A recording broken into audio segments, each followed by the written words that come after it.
윤리적 성찰은 생활 속에서 자신의 마음가짐, 행동 또는 그 속에 담긴 자신의 정체성과 가치관에 대하여 윤리적 관점에서 깊이 있게 반성하고 살피는 태도다.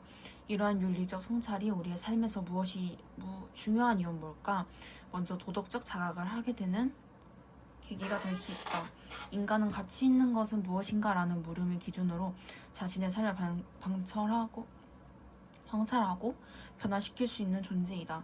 이는 소크라테스가 성찰하지 않은 삶은 살 가치가 없다 라고 주장한 것과 연결된다. 이 말은 아무 생각 없이 살거나 가치 있는 것을 얻기 위한 방법이 무엇인지 자각하지 못한다면 비도덕적 삶을 살 수밖에 없다는 것이다.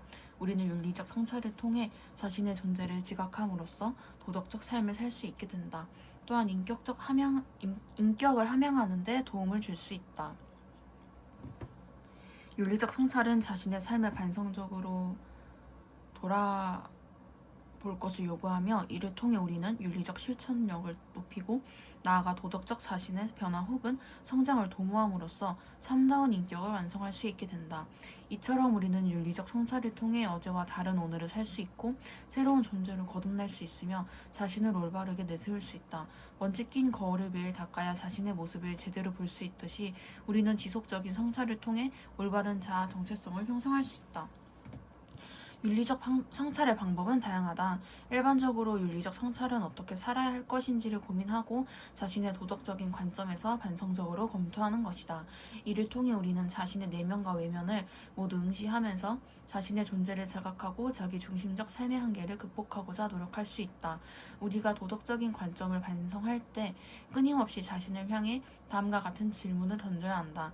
이대로 살아도 괜찮은가? 바르게 산다는 건 무엇인가? 왜 이기적으로 살면 안 되는가? 내가 무엇을 잘못하고 있는가?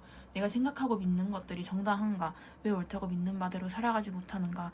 이런 유형의 물음을 스스로 묻는 사람은 윤리적으로 자신을 성찰하는 사람이며 도덕적으로 살아가는 사람이라고 할 수 있다.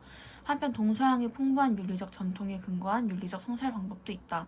예를 들어 유교에서나 증자가 제시한 1, 2, 3성이나 거경의 수양 방법이 있다. 또한 불교에서는 참선의 성찰을 방법으로 제시하고 있다. 참선은 무엇이 인간의 참된 삶인지를 깨닫고 자신의 맑은 본성을 찾아 바르게 살아가기 위해 앉아서 하는 수행법이다. 더불어 서양 윤리적 정통에서는 소크라테스의 삼파술이 있다. 삼파술은 끊임없이 질문을 통해 자신의 무지를 자각할 수 있도록 돕는 방법이다.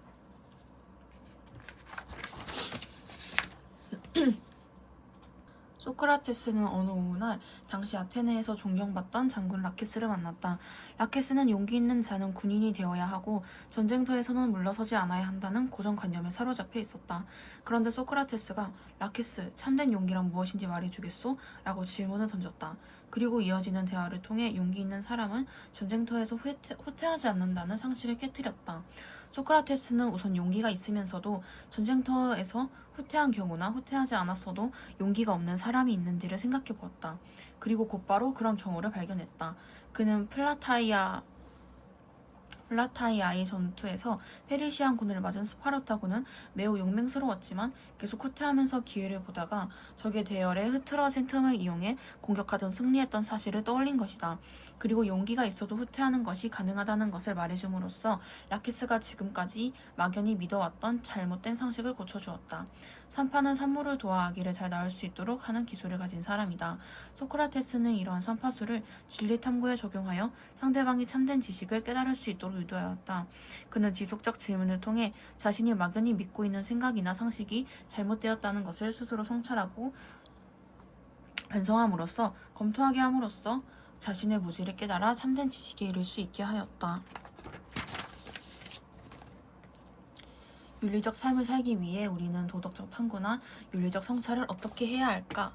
먼저 도덕적 탐구와 윤리적 성찰이 서로 조화를 이룰 수 있게 해야 한다. 우리가 윤리적 성찰 없이 도덕적 탐구에만 치중한다면 단순한 지식과 사고력만 향상하는 결과를 초래할 것이다. 이러한 태도는 자기 자신의 삶을 변화시키는 데 한계가 있다. 반대로 우리가 도덕적 탐구 없이 윤리적 성찰에만 치중한다면 사물의 존재 이유와 삶의 이치에 관한 진정한 깨달음에 근거하여 행위하는 데 한계가 있다. 따라서 우리는 도덕적 탐구와 윤리적 성찰 중 어느 한쪽으로 치우침 없이 도덕적 탐구와 윤리적 성찰을 조화롭게 추구해야 한다. 또한 도덕적 탐구와 윤리적 성찰을 통해 윤리적 실천으로 나아가야 한다. 실천이 따르지 않는 탐구와 성찰은 공허할 뿐이다. 도덕적 탐구와 윤리적 성찰을 바탕으로 실천으로 나아갈 수 있다면 실천으로 나아가야만 배움이 진정한 의미를 갖게 되고 결국 사람됨의 형성에 기여할 수 있다. 이와 같이 도덕적 탐구와 윤리적 성찰을 바탕으로 도덕적 행위를 실천으로 옮기는 일체의 활동 과정을 윤리함이라고 한다. 인간은 윤리적 삶을 형이해 나가는 도덕적 존재이다. 그러므로 인간이라면 누구나 윤리적 삶을 지향하면서 살아야 하고 이를 위해 반드시 도덕적 탐구와 윤리적 성찰을 바탕으로 꾸준히 실천적 행위를 나아가야 한다. 포포의 합리주의적 태도. 내가 합리주의라 할 때는 철학적인 이론을 말하는 것이 아니다. 내가 이성이나 합리주의를 논할 때는 오직 우리가 우리 자신의 실수와 오류에 대한 타인의 비판을 통해 그리고 나아가 자기 비판을 통해 학습을 할 수 있다는 믿음을 이야기한다.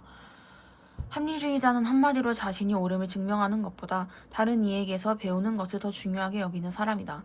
나아가 남의 의견을 무조건 받아들이는 게 아니라 자기 생각에 대한 남의 비판을 흔쾌히 받아들이고 남의 생각을 신중히 비판함으로써 타인에게서 기꺼이 배울 의향이 있어야 한다.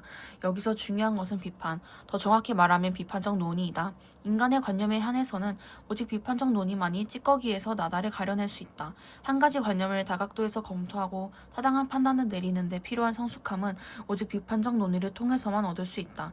합리주의자는 비판적 논의의 근본이 되는 주고받기 태도가 철저히 인간적인 의미를 가지고 있다고 본다. 비판적 논의에 임하려면 이성을 가지고 다른 사람들을 대해야 하기 때문이다. 합리주의적 태도란 다음과 같다.